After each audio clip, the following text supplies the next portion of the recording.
16th day since 19-year-old Jay Slater vanished in Tenerife. In that time, his disappearance has attracted worldwide media attention and as such, extensive coverage on social media. This has led to massive speculation with theories at times very misleading and with inaccurate information. Overwhelmingly, people are fascinated and as such want to do their bit to help, whether that be doing their own detective work or just providing comment. What people often lose sight of or don't consider, and I'm sure a number don't even care, is that Jay's family and close friends read a lot of what's posted online and in the media. And some of it has been very unfair and unkind to a family who right now are in total shock and despair. So please just think before you post, and if you would not say it to your loved one who's missing, then don't say it or post it now. As is a way with this high-profile missing persons investigations, the public and the media want official information, and when this is void, they fill it themselves. I flew out to Tenerife on Monday the 24th, directly to help the family, using my team to help Jay's family get some clarity and answers. My trip and investigation has been fully funded by myself. And many of you will have seen my statement I made on Wednesday afternoon, setting out the parameters and the focus of my investigation. I'm now back in the UK and have been in contact with Jay's family throughout and kept them updated constantly with the result of my ongoing investigation, making inquiries both in the UK and back in Tenerife. Jay's family were provided with my preliminary findings on Friday the 28th of June. I've spoken to lots of witnesses and have a clear picture now of what happened overnight of Sunday the 16th of June through to the morning of Monday the 17th of June. I'm now in a position to release some of that detail. I'm doing so given the massive interest in this case, mainly to provide some clarity and to clear up the total inaccuracies and misreporting of information which is neither helpful to the police, my investigation, nor, crucially, to the family. We know that shortly before 6 a.m. on Monday the 17th of June, Jay left the area of Veronica Strip, Las Americas in a Seat Leon hire car with two males casually known to him. Jay and a number of his friends had spent time with them both over the previous 2 days. All three males, including Jay, then travelled north via the main motorway, the TF1, to go to the two males' holiday rental Casa Abu Latina in Masca, which was about an hour's drive away.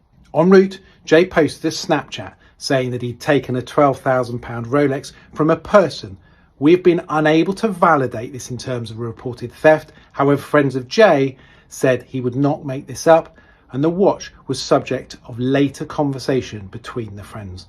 Not long after arriving at the rental, Jay around 7 a.m. had contact with various friends via social media, both inside and outside the rental. And during these calls, various videos, chats were had and pictures sent, including the one he took on the doorstep that many of you will have seen. I am confident that that photograph on the doorstep is him, wearing a throw, a blanket from the apartment and his black and green Air Max trainers, which he had on the night that he went out. We know at around 8 a.m. there was a level of communication with the host of the rental property in which she communicated via hand digits to him that the bus was leaving at 10 a.m. from the bus stop right by the apartment. With this, Jay walked off, turning left and up the hill. We know that Jay used an Apple iPhone and the Apple Maps takes you that route up the hill, walking back to Los Cristianos where he was staying. Whilst on the walk, he talked to and messaged his friends. Whilst walking, Jay spoke to at least 3 people, telling them that he was lost, with little phone battery and without water. He was told to go back by 2 people to the rental. He said he could not do that and that he'd already been walking 30 minutes and that he was now off-road and was walking on a track where there were loose stones.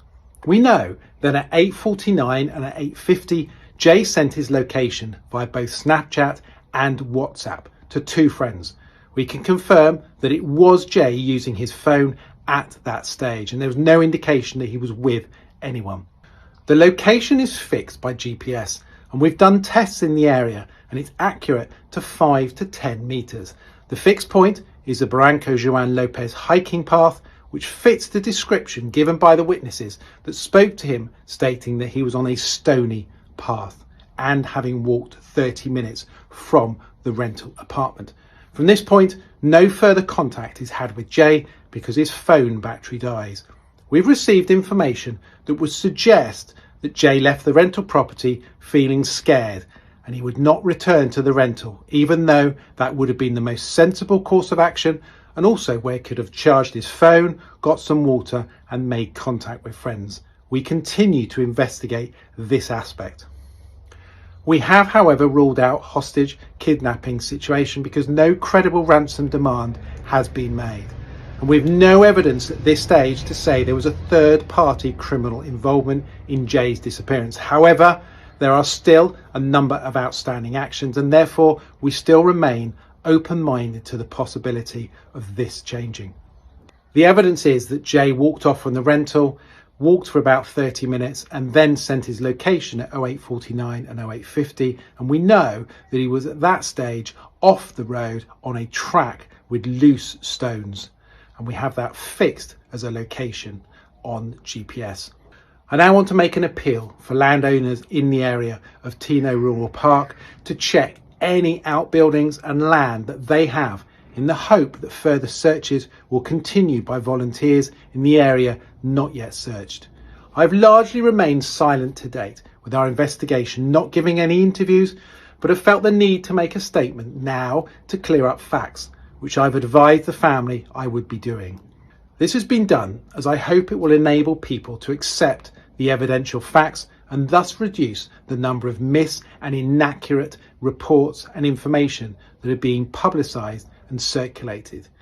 You will appreciate that as part of our investigation we have spoken to a significant number of witnesses both here in the UK and in Tenerife, including Jay's friends who are fully engaged with us, and as such we've received a significant amount of both personal and sensitive information. We've even spoken to significant individuals in the drugs fraternity in Tenerife. Much of that information is highly sensitive, and so therefore we will not be releasing it. We continue our investigation to try and find out what happened to Jay, and if you have any information, please either contact the police in Tenerife or you can contact us anonymously through the many forms of social media or through our hotline. Thank you.